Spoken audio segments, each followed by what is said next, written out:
ফাঁকা করে দাও, ঠিক আছে? ভাইজান, আমার আর 2টা দিন সময় দেন ভাইজান।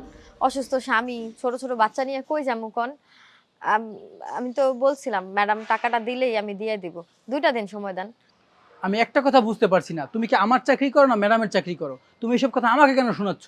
তোমাকে আমি শেষবারের মতো বলছি, আজকে সন্ধ্যার মধ্যে যদি তুমি ভাড়া না দিতে পারো না, এই বাড়ি থেকে তোমাকে বের করে দিব। বুঝতে পারছো? মনে রেখো।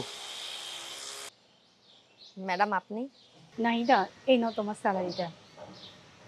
আর নাহিদা, আমি খুব সরি, এখানে না আসলে আমি বুঝতেই পারতাম না আমরা 2 দিন তোমাদের স্যালারি দিতে দেরি করলে তোমাদের এতটা প্রবলেম ফেস করতে হয়। আসলে আমরা তো কখনো এই দিনটা ফেস করিনি, যে কারণে বুঝতে পারিনি।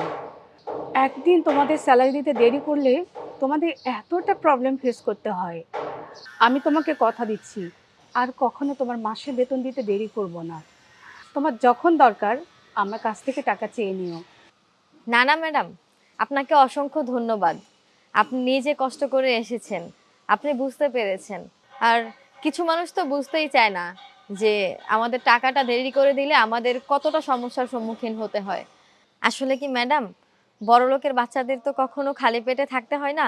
আর ওদের কখনো এমনও চিন্তা করতে হয় না যে ওদেরকে কেউ ঘর থেকে বের করে দিবে। আপনাকে অসংখ্য ধন্যবাদ ম্যাডাম। আপনি কষ্ট করে এসে আমার টাকাটা দিয়ে দিয়েছেন।